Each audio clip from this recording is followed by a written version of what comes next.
시청자 여러분 안녕하십니까. 이제 일요일 2월 14일인데요. 정오 시간입니다. 시청자 여러분들께서 이제 긴 연휴가 거의 다 끝나가고 있는데요. 마무리 잘 하시고 내주 새롭게 시작되는 세 번째 주가 되죠. 활기찬 한 주가 되기를 비럼하지 않습니다. 이번 시간에도요. 중요한 뉴스들이 몇 가지 좀 나와 있습니다. 그 중에서 이제 구정이 끝나가는데 구정 전에 실시했던 여론조사 결과들이 집중적으로 지금 보도되고 있습니다. 그래서 서울시장 선거 어떻게 될 것인지, 부산시장 또 내년도 대선 사실 1년밖에 남지 않았어요. 13개월 내년도 3월에 실시하니까요. 그렇기 때문에 이런 여론조사가 나름대로 이제 의미를 갖게 돼서 제가 빠짐없이 선거와 관련된 여론조사 내용들 쭉 여러분들께 분석해 드리도록 하겠습니다. 그리고 이제 3월이 얼마 안 남았기 때문에 우리 한국 안보에서 가장 중요한 연합훈련 과연 어떤 모양새로 실시하게 될 것인지 아니면 또 안 하게 될 것인지 이런 것들이 굉장히 우려스러운 국면입니다. 그래서 이러한 보도 내용들도 수시로 여러분들께 전달해 드리도록 그렇게 하겠습니다. 먼저 여론조사 내용을 말씀을 드리기 전에 큰 뉴스가 하나 나왔어요. 어젯밤 11시가 넘어가지고 후쿠시마에서 진도 7.3 수준의 대지진이 발생했습니다. 이 지진 피해는 현재까지 구체적으로 밝혀지지는 않고 있지만은 사망자는 아직 보도되지 않고 있고요. 중상자가 110명 정도 될 것이다. 그리고 인근 대도시 주변에 90만 가구가 정전에 빠져 있어서 굉장히 혼란스러웠다는 보도가 나오고 있습니다. 그래도 진도가 7.3급이기 때문에 진도 6강에 속한다고 그래요. 그렇지만은 이번 지진의 근본적인 원인은 2011년도에 있었던 동일본 지역의 대지진의 여진의 하나다. 이렇게 지금 보고 있습니다. 그래서 이번에는 이 쓰나미 현상은 없고 해수면의 변화 현상은 있었다. 그리고 이 후쿠시마 제1원전, 그 다음에 아바라키현에 있는 도카이 제2원전, 여기에는 별 영향이 없었던 것으로 그렇게 지금 확인이 되고 있습니다. 그래서 앞으로도 한 일주일 정도 여진이 계속될 것이라는 보도가 있기 때문에 지금 일본 내에서는 상당한 우려가 계속될 것으로 보입니다. 자, 다음에는요, 이제 4월이 얼마 남지 않았잖아요. 재보궐선거. 그러다 보니까 선거 자체에 대한 이 전망도 굉장히 우리 시청자 여러분들께서 이 관심을 갖게 되시겠지만은 또 이 정부 차원에서는 개각이 어떻게 되느냐, 이런 문제도 이제 우리가 짚어봐야 되는데요. 왜 그러냐면 여러분들 잘 아시다시피 정세균 총리의 대선 출마는 이제 사실상 이 하나의 팩트로 돼 있지 않습니까? 그래서 이 지지 싱크탱크들이 지금 움직이고 있어요.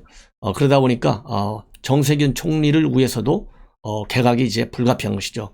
본래 지난 연말 또는 연초에 하려고 했었는데 이 코로나 사태의 만연으로 인해서 약화로 인해서 지금 현재 사퇴 시기가 늦어지고 있는 거거든요. 그렇기 때문에 지금 마음은 콩밭에가 있어요. 말로야 정세균 총리 내가 지금 그런 거 신경 쓸 때냐, 나는 오로지 코로나 이 사태 대응하는 데만 매진하겠다, 이렇게 얘기를 하고 있지만은 지금 마음 콩밭에 가 있는 것은 누구나 다 아는 거 아니겠어요? 그래서 4월에 이제 개각은 기정사실화 되어 있는데요.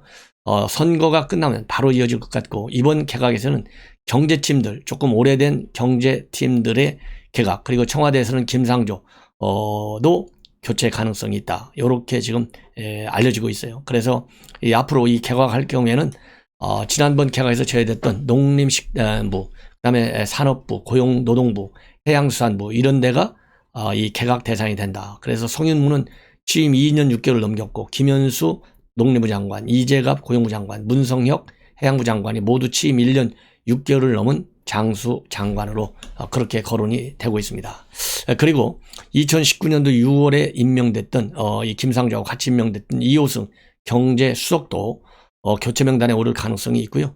차기 경제부총리는 은성수 금융위원장까지 대대적으로 이 경제팀 쇄신이 이루어질 것이다 라는 그러한 지금 이 전망이 나오고 있고요. 그 다음에 총리는 그럼 누가 될 것이냐, 그러면 지금까지는 총리가 전부 호남에서 나왔기 때문에 영남에서 나온다는 게 일선입니다. 이런 경우에 김부겸 전 행안부 장관이 거론되고 있고, 아니다, 여성 쿼터가 부족하기 때문에 여성한테 쿼터를 줘야 된다 할 경우에는 윤해 교육부 장관이 거론되고 있다고 합니다. 예. 자, 이제는 또 중요한 또 하나의 뉴스인데요. 이 트럼프 대통령 상원에서 부결이 됐습니다. 그래서 57대 43으로 트럼프 탄핵 이 무죄 판결이 이 결론이 나왔어요. 57대 43. 중요한 것은 공화당 의원들 중에서 7명이 말하자면 이탈했다는 얘기죠. 그래서 이번 탄핵 사건은 뭐냐면 지난 연말에 의사당에 난입했지 않습니까? 난입을 선동했다는, 즉 내란 선동 혐의였는데 결국은 무죄로 끝나가지고 4년 후에 트럼프 대통령이 다시 정치 활동을 할 수 있는 법적 제한은 없어졌다. 이렇게 보시면 되고요. 이번 연방 의사당 난입에는 주도한 사람은 전직 FBI 요원인 것으로 알려지고 있어서 미 정계에 상당한 충격을 주고 있다. 이렇게 알려지고 있습니다. 자, 이번에는요, 과연 윤석열 총장이 어떻게 이번 중간 간부급 인사들과 인사를 하게 돼 있는데, 시기는 돌아오는 내주에 이루어질 것이다. 그리고 규모는 그렇게 크지 않을 것이다. 왜냐하면 인사 수요 자체가 작다는 겁니다. 지난번에 고위급 검사장들 인사할 때 승진 인사가 많았으면 빈자리가 많아야 되는데 승진 인사가 없고 수평 이동을 많이 했기 때문에 인사 수요 자체가 작다는 것이죠. 그래서 이번에 규모는 그렇게 크지 않을 것이다. 이렇게 보여지고 있고요. 지난번에 고위급 간부들 인사할 적에도 이 검찰 조직의 안정성, 그다음에 업무의 연속성 이런 거를 중점적인 인사의 기조로 했기 때문에 그 기조가 이번에도 그대로 반영될 가능성이 크다. 이런 전망들이 나오고 있어요. 그렇지만은 이 중앙지검제 인사가 그 중에서 아무리 작다 하더라도 중앙지검과 그다음에 중요한 현안들, 그 월성 원전 사건이라든가 김학의 사건, 이런 담당하는 부장검사들의 운명이 어떻게 될 것인가. 그다음에 작년 1년 내내 추미애가 이 좌천 인사를 했잖아요. 인사학살, 윤석열 측근들 좌천 인사를 해가지고 이 공소 유지에도 굉장히 지금 어려운 상황에 빠져 있잖아요. 왜냐하면 처음 통영 이런 데다 발령 내놓으니까 공소 유지가 되겠어요. 하루 종일 왔다 갔다 해야 되는데 그러한 이 문제점이 대두되고 있는데, 이러한 것과 관련해서 윤석열 측근으로 알려졌거나 아니면은 이 권력 핵심을 노리는 수사를 했다는 이유 하나만으로 좌천된 검사들이 다시 조금 이 배려가 있을 것인지, 이런 것들이 이제 관전 포인트로 나오고 있어요.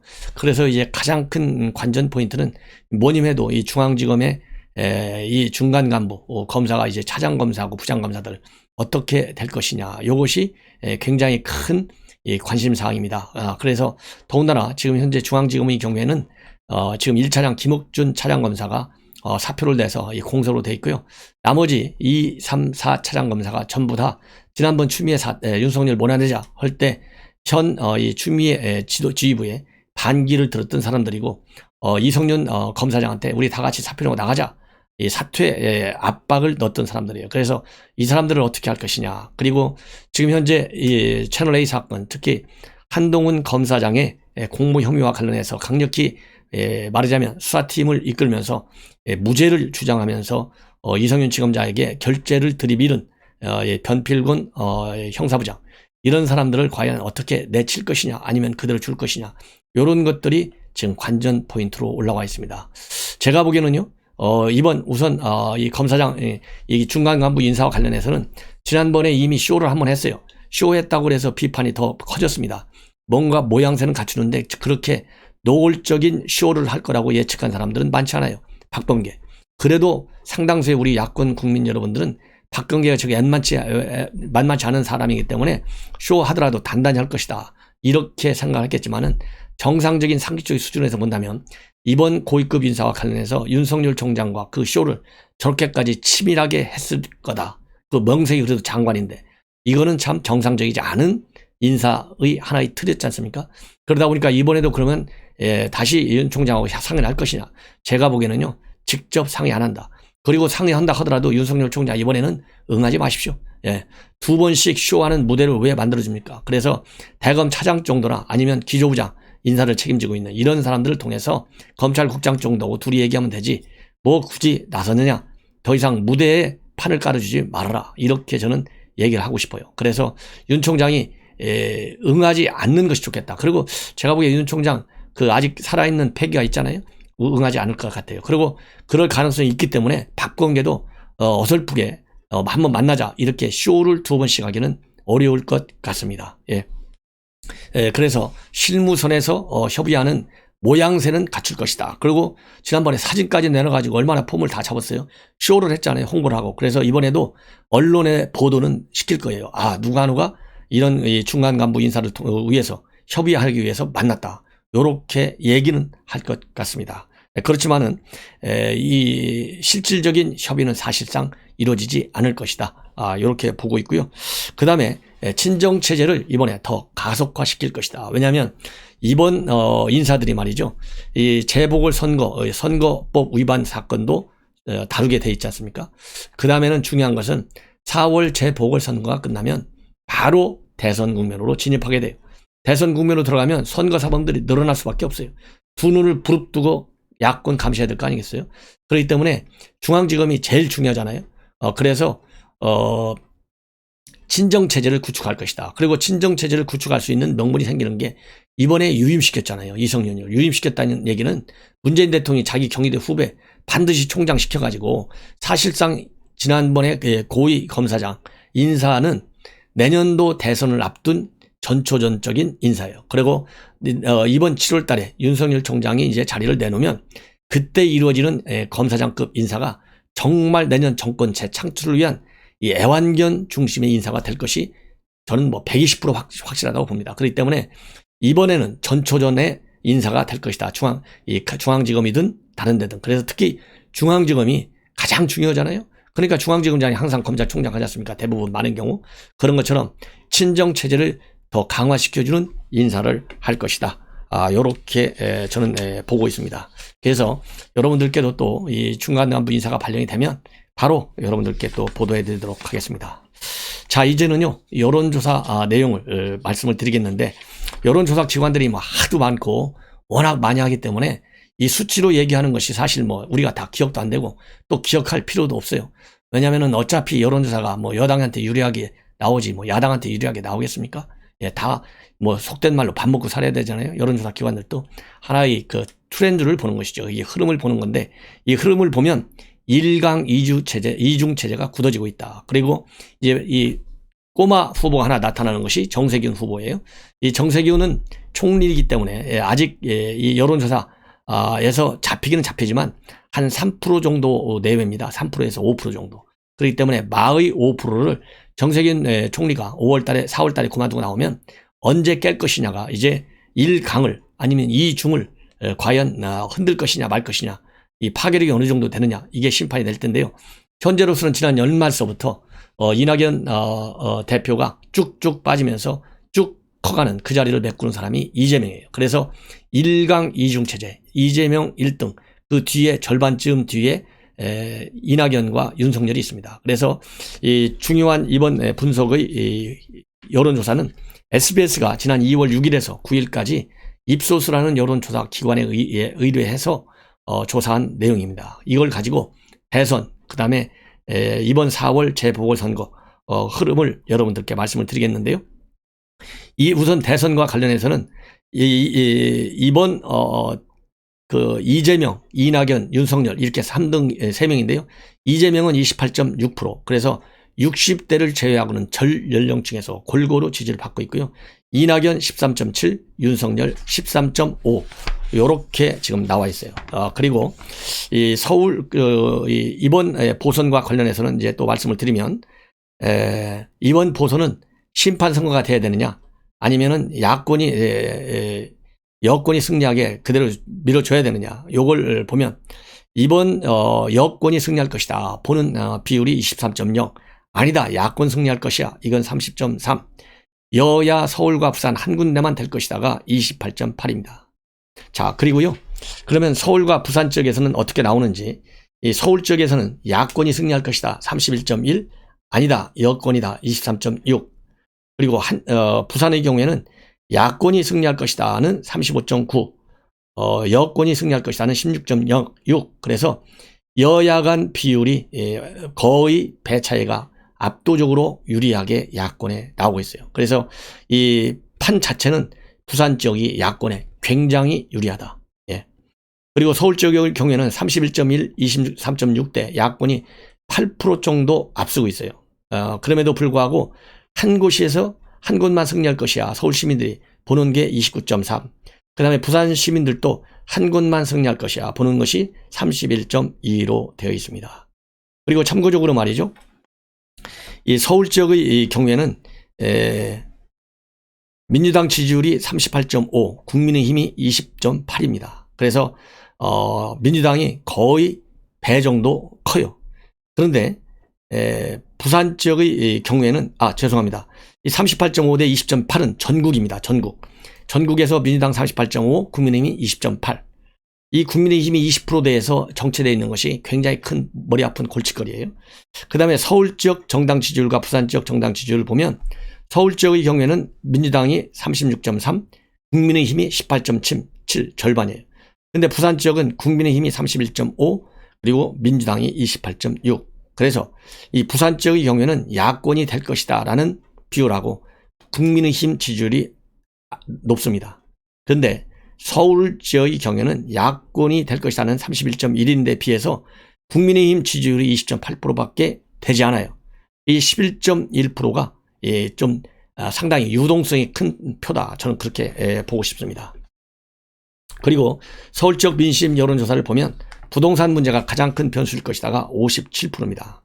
그러면 이번에 야권 단일화를 했을 경우에 과연 아름다운 단일화가 돼서 이 각 후보들이 갖고 있는 표를 그대로 갖고 올 것이냐 아니면 또 분산될 것이냐 이것이 당락에 큰 영향을 줄 텐데요.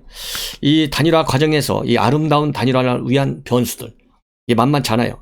우선 각 후보들이 가지고 있는 조직을 어느 정도나 흡수해 줄 수 있느냐 단일화된 후보 측에서 논공 행상이 길어지면 또 이게 신경전이 커지면 별로 아름다운 단일화 효과를 못 본다는 것이죠.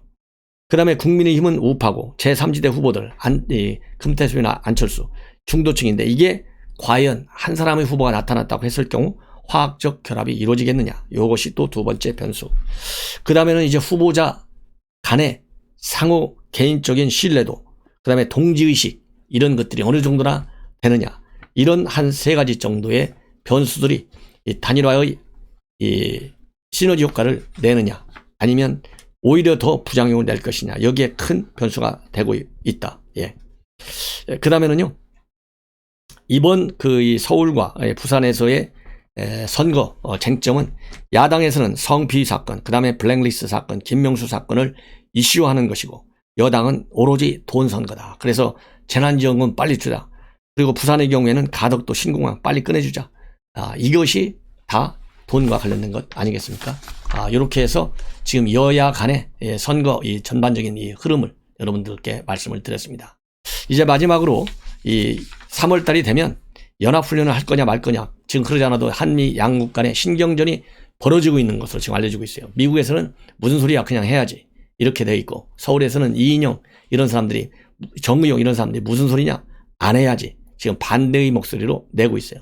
안 해야지 이 소리를 직접적으로 하기도 하고 또 말은 그럴듯하게 전략적 유연성을 갖고 하는 게 좋겠어 이렇게 얘기하는데요. 이 전략적 유연성이라는 것은 북한이 대화로 나올 수 있도록 훈련을 안 하는 게 좋겠다라는 말을 포장만 번드름하게 한 거예요. 전략적 유연성이라는 것은 전략이 없어요.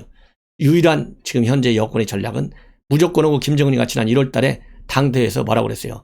남북관계 3년 전에 봄날로 돌아가기 위해서는 연합훈련을 하지 말아라 이렇게 했잖아요. 여기에 굴종하는 것이 전략이에요. 그런데 지금 현재 나오는 걸 보면 3월 둘째 주에 16일간 8월 중순에 18일간의 한미연합훈련을 우리 군 내부적으로 하는 걸로 한미 간의 조율이 되고 있는 것으로 지금 알려지고 있습니다. 그래서 이번 훈련을 통해서 이 전자권 전환을 위한 검증과 평가도 하겠다 이렇게 한국 측은 하고 있어요. 왜냐하면 작년에 반쪽 평가밖에 못했어요. 그래서 이 검증 평가가 제대로 안 되면 전자권을 우리가 가꿀 수가 없어요. 그래서 한국은 이번에도 강행하려고 하고 미국은 이번 이 훈련의 규모로 볼 때 성격으로 볼 때 이 검증 평가를 하기에는 적절치 않다. 그래서 검증 평가를 안 하려고 하는 그런 생각을 가지고 있습니다. 그래서 하기는 하는데 규모가 굉장히 축소될 가능성이 상당히 크다. 이렇게 지금 알려지고 있습니다. 자, 이렇게 우리 안보 상황이 녹록지 않고 어려워지다 보니까요. 최근에 미 시카고 국제문제연구소 주관으로 결성된 미국의 동맹국들과 핵무기 확산 문제에 관한 특별연구회 TF팀에서 1년여간 전직 고위 강요들 전문가들을 중심으로 논의한 끝에 발표한 연구 보고서가 나왔는데요. 미국이 특히 아시아 지역의 안보 이 체제 보장을 위해서 대통령이 직접 구두로 이렇게 정책으로 안보를 책임지겠다 이렇게 하는 것으로서는 신뢰하기가 어렵다. 따라서 지금 현재 북한이 핵미사일을 가지고 있지 않습니까? 포기할 가능성이 굉장히 없잖아요. 그래서 다자간 안보 협력 체제를 구축하는 게 좋겠는데, 다자간 안보 협력 체제를 구축하기 위해서 첫 번째로 중요한 것은 쿼드, 즉 현재 미, 일, 호주, 인도 이렇게 돼 있는데요. 여기에 한국을 꼭 포함시켜야 되겠다는 건의를 하고 있고요. 그 다음에는 미국의 핵정책 기획하는 데 있어서 아시아 이 주요 국가들, 한국, 일본, 호주 이런 국가들이 이 결정 과정 참여가 꼭 필요하다. 그래서 아시아 핵 기획 그룹을 창설하자. 이것은 나토가 핵 기획 그룹을 가지고 있어요. 그러한 이 메커니즘을 통해서 이 동북아 지역, 아시아 지역에서의 미국의 안전 보장을 시스템적으로 뒷받침해줘야만이 그야말로 지금 북한의 핵 미사일 우역, 그리고 인도 태평양 전력에서의 중국의 견제를 위해서 미국에게 실질적 도움이 된다. 이런 이 제안을 하고 있다는 말씀을 드립니다.